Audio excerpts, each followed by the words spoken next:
ಇವರಿಬ್ರು ನನ್ನ ಮಕ್ಳು ನೋಡ್ರಿಪ್ಪ. ಎಲ್ಲರಿಗೂ ಅಸ್ಸಲಾಮ್ ಅಲೈಕುಮ್ ನಮಸ್ಕಾರ ಅನ್ಕೊಂತ್ರಿ. 4:30 ಎದ್ದು ಕಡ್ಲಿಕ್ಕಿತ್ತ ಮನಿ ಕಡೆಗೆ ಹೋಗುವಾಗ ಶಾಲೆ ರಂಗ್ ಆಗಿದ್ ನೋಡಿ ಮನಿಗೆ ಬಂದ್ ಕಿಲಿ ತೆಗೆದು ಗಿಚ್ಚ ರೆಡಿಯಾಗಿ ಕಾಲೇಜಿಗೆ ಬಂದ್ವಿರಿ. ನನ್ನ ಮಕ್ಕಳಿಗೆ ಭೇಟಿ ಆದ್ವಿರಿ. ಒಬ್ರಕ್ ನೋವು ಇಕ್ಬೇಡ್ರಿ, ನಾವ್ ಒಬ್ರಕ್ ಅನ್ಯಾಯ ಮಾಡ್ದವ್ರಲ್ಲ, ಒಬ್ರು ಅನ್ನ ಕಿತ್ಕೊಂಡವ್ರಲ್ಲ. ನಮ್ ಹೊಟ್ಟೆ ಎಷ್ಟು ಉರ್ಸ್ತಾವ್ರು. ಪುಷ್ಪ ಅಂದ್ರೆ ಫ್ಲವರ್ ಅನ್ಕಂಡ್ಯಾ?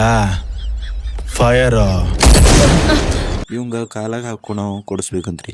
ಇವಂಗ ಇಷ್ಟ ಆಗೊಂಡ ಚಪ್ಪಲಿ ತೆಗಿಸಿದ್ರು ಯಾವ ಮನ್ಸಿಗೆ ಬರ್ಲಿಲ್ರಿ. ಅಂದ್ರು ಒಂದ್ ಜೋಡಿ ಕೊಡಿಸಿದ್ವಿ. ಕಂಪ್ಯೂಟರ್ ಕ್ಲಾಸಿಗೆ ಬಂದು ವರ್ಕ್ ಮಾಡಿ ಮತ್ ಕಾಲೇಜಿಗೆ ಬಂದು ಕಂಪ್ಯೂಟರ್ ಲ್ಯಾಬ್ನೊಳಗ ಮುಖ ತೊಳ್ಕೊಂಡು ಹುಡುಗರು ಕರೆದಿದ್ವಿ. ಅಲ್ಲಿ ಬಂದ್ರ ಇವಂಗ ಸಿಟ್ಟು ಬಂತ್ರಿ. ಏನಂತ ಕೇಳ್ರಿ ನೀವು. ಆಕ್ರೋಶ ಇದೆ. ಇಲ್ಲಿ ನಿಂತು ನೋಡ್ತೀವಿ ಗಾಡಿ ತುಂಬ ನೀನು.